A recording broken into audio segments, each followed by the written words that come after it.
Hey guys, welcome to the Liberal Hive Mind, a channel solely focused on exposing the abundant hypocrisy of the left. Folks, the media created so much noise around Donald Trump's presidency that almost never was the conversation ever surrounding, well, Donald Trump's actual presidency. The Democrats and of course the Democrat media purposely directed the conversation always around Donald Trump's very mean tweets or the week's new bogus hoax and scandal, and you know they did that on purpose. Because if you actually look at Donald Trump's job performance, the 45th president of the United States wasn't a decent president, he wasn't a below average president, he wasn't even a good president, he was an excellent president, and especially when it comes to his economic policy. And people all too often aren't paying attention to the details. The difference between Donald Trump and Joe Biden, again, isn't small, it's massive. We're talking about a massive canyon separating the two, with Joe Biden all the way at the bottom and Donald Trump at the highest peak. And it really comes down to policy and fundamental economic understanding.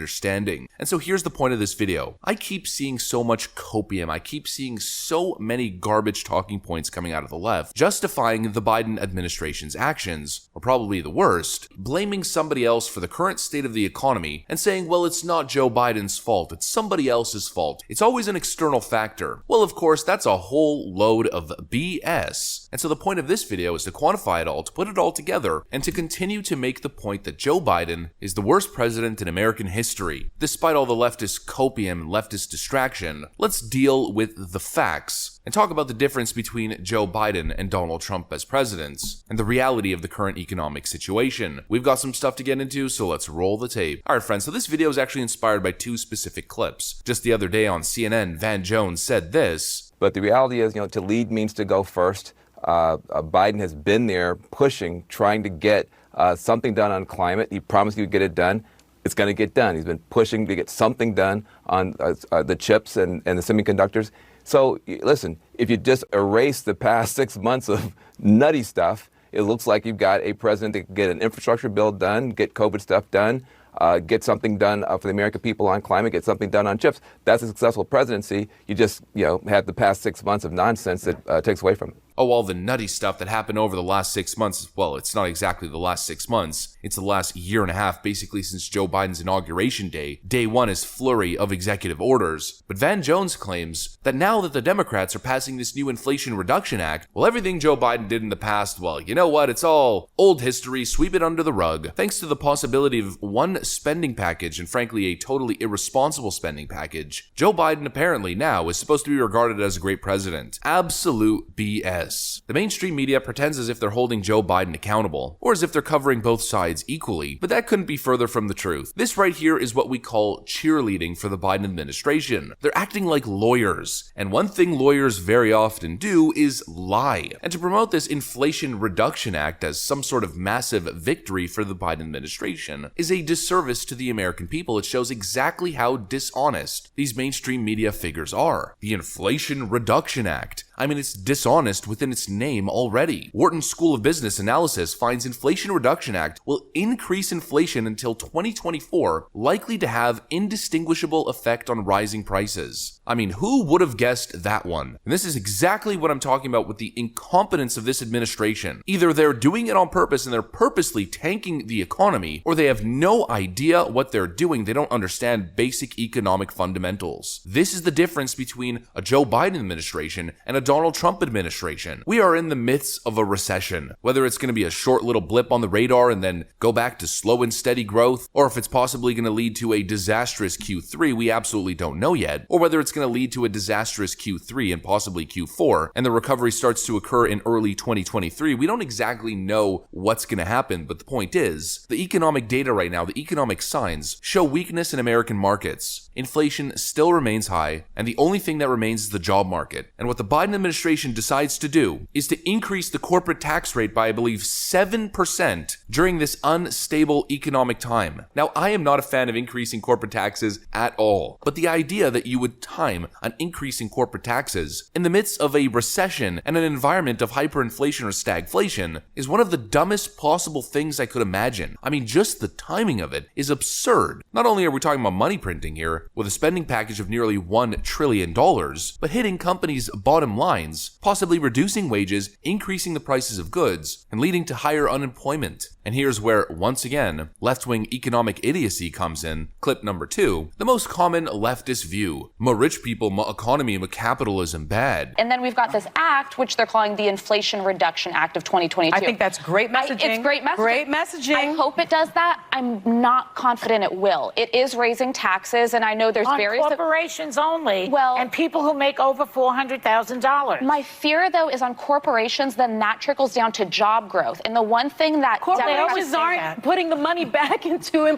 their employees. They're taking the profits, Alyssa, and they're pocketing it themselves. You know that. But claiming Republican economic policy never works, and that corporations are just pocketing all the extra money and not paying their employees. I mean, this is just patently false. When companies do well, Americans do well. When companies do well, there's more jobs and more growth, and your 401k grows faster. And while maybe there are some CEOs and some business owners who give themselves massive bonuses, the reality is most companies take their profits and reinvest them, buying other companies, expanding their own businesses, creating more jobs, more production, more output. And there's just a fundamental misunderstanding and a demonizing of capitalism that is so incredibly naive, which all boils down to this billionaire bad, capitalism evil mentality that we see from the left that hurts the average consumer and hurts the middle class. She claims that Republican economic policies don't work. But then why is it that the moment Donald Trump was inaugurated in 2017, the moment he took office, people's 401ks had record years growing by over 40% in 2017 and in 2019, respectively? Why is it that gas was so cheap, that inflation remained steady, that interest rates remained low, that growth was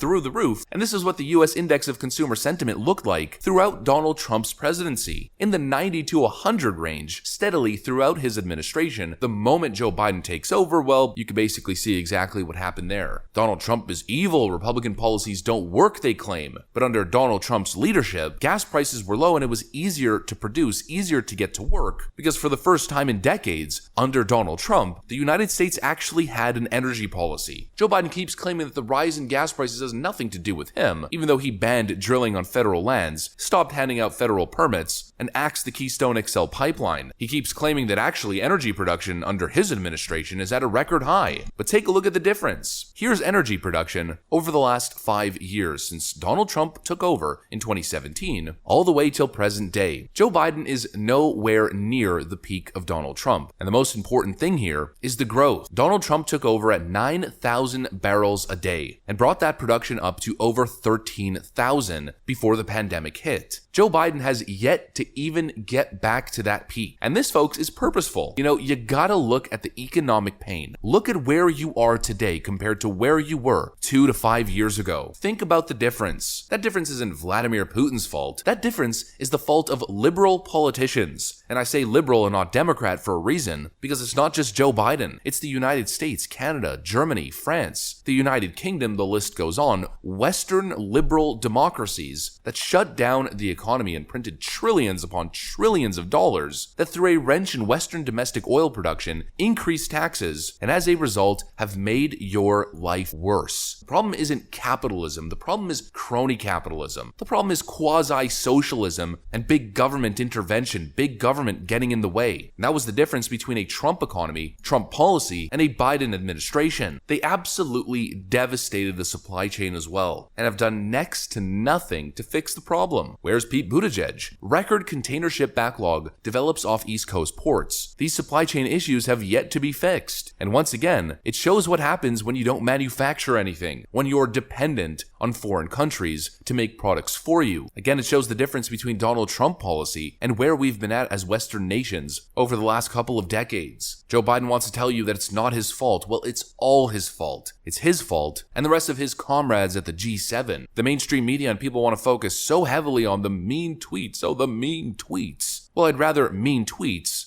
if that means increased energy independence, domestic production, domestic manufacturing, low taxes, low interest rates, higher wages, less personal income tax, a booming free market, and a nation that's building again. You know, it's the same irony that we always see, folks. Left-wing voters misidentifying a problem and then voting for that exact same problem. Oh, capitalism bad, we need more socialism. But what they don't seem to realize is that all the issues that they identify and they claim that capitalism is at the root of this evil, well, the actual root of that evil is big government. government, big government oligarchies, and lobbyist power, and that capitalism and free markets, and putting the power back in the hands of the consumer and the average entrepreneur, well, that's where the solution lies. Actually, there's a great example that I tweeted just the other day. Billionaire entrepreneur Mark Cuban is invested in this new company called, I believe, Drugs Plus Cost. Take a look at the pitch. You should not have to pick between your rent, Right. your food, or your medicine.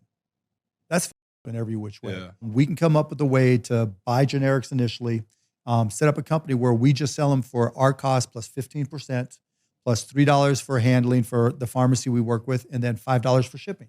That's it. We don't take insurance. We work outside the system. We're the cheapest by far, and we're typically lower than people's copay, even if they have insurance. And it shows you right there that the free market is actually the solution, enabling Americans to start new businesses and provide new services to fill in gaps in the market. That right there is the solution to most problems. The government isn't going to reduce drug prices or make your life more affordable with universal healthcare, where you're going to be paying a whole lot more for healthcare and taxes than you would with a private insurance. But you know what's going to make your standard of living higher, your costs lower, and the system a whole lot more effective and efficient? The free market and good business ideas, and an environment that enables business to survive and thrive without burdensome regulations and taxes and corrupt crony governments picking and choosing winners. That right there is the root of the problem. It's not capitalism, it's crony capitalism. It's Nancy Pelosi capitalism. And lefties still haven't realized it. The absolute copium. I mean, to be looking back at the Trump administration, those 4 years of glory, and to be thinking that was the bad time in history, and the free world has been saved with geriatric Joe, has to be one of the greatest delusions I've ever witnessed. But that's pretty much what I got. Hopefully I made good points in this video. I kind of just threw the whole thing together. If you guys enjoyed it, then just leave a like, maybe subscribe if you're up for it. I'm gonna get back to work. I want to thank you for watching, and I'll see you on the next one.